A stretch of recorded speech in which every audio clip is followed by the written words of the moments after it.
Voici maintenant le passage numéro 13, avec quelques images, quelques dessins qui font un peu image d'Épinal. Bon. En bas de la page 13.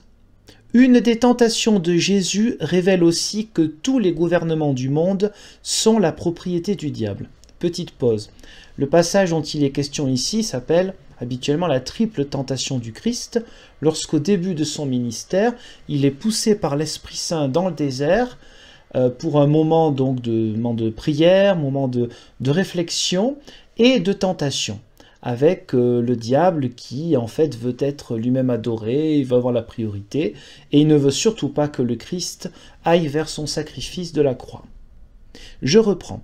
En effet, s'il en était autrement, comment son offre, donc l'offre du diable, d'offrir tous les gouvernements du monde, tout le pouvoir au Christ, aurait-elle pu constituer une tentation véritable? Réfléchissez également à ceci.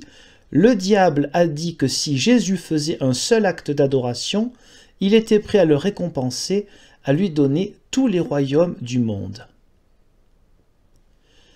Petite pause. Donc là, on est dans quelque chose de gravissime, c'est-à-dire qu'ils utilisent le passage de la triple tentation du Christ. Pourquoi?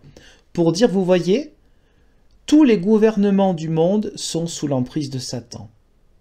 Et ils savent très bien que Satan est le prince de ce monde, c'est même marqué dans le numéro 69 de ce passage, de ce bouquin. Mais au lieu de cela, non, ici, ils prennent ce que dit le diable au Christ à la lettre. Puisque le diable a dit voilà, je te donnerai tout le pouvoir, tous les gouvernements du monde, c'est que c'est vrai. Voilà. Ils disent, mais oui, si c'était pas vrai, ce serait pas une véritable tentation. Ils ont oublié donc que le diable était le prince du mensonge. Voilà, donc vous avez un passage de ce genre-là qui est pris à la lettre. Il faut croire sur parole le diable quand il parle. Voilà. Vous trouvez ça assez intéressant comme priorité. La priorité, c'est de croire Satan quand il tente le Christ. Ce n'est pas de croire le Christ, ce n'est pas de se méfier, de rejeter toutes sortes de tentations bizarres, parce qu'évidemment, ce n'est pas un hasard cette interprétation-là, c'est pour que vous ayez bien dans la tête que tout ce qui est pouvoir dans le monde est satanique. Voilà. Ça vous ancre cela dans le crâne. C'est une interprétation qui est clairement orientée vers une doctrine de diabolisation de tout ce qui est extérieur. Un peu plus loin, au numéro 15, cela arrive de temps en temps dans ce livre, un vocabulaire un peu particulier, un vocabulaire qui tente à vous faire croire que ce qui se passe à l'époque de Jésus est exactement ce qui se passe chez les témoins de Jéhovah aujourd'hui. Ça peut paraître un détail, mais tout de même. À présent, ils rentrent en Galilée, district d'où ils sont tous originaires.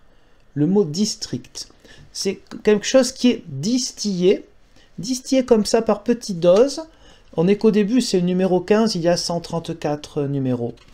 Dès le départ, on vous fait croire, on vous met dans une atmosphère pour dire il y a un total parallélisme, une totale adéquation entre les apôtres, les premiers chrétiens, à l'époque du Nouveau Testament, après c'est silence radio, avec les témoins de Jéhovah actuels.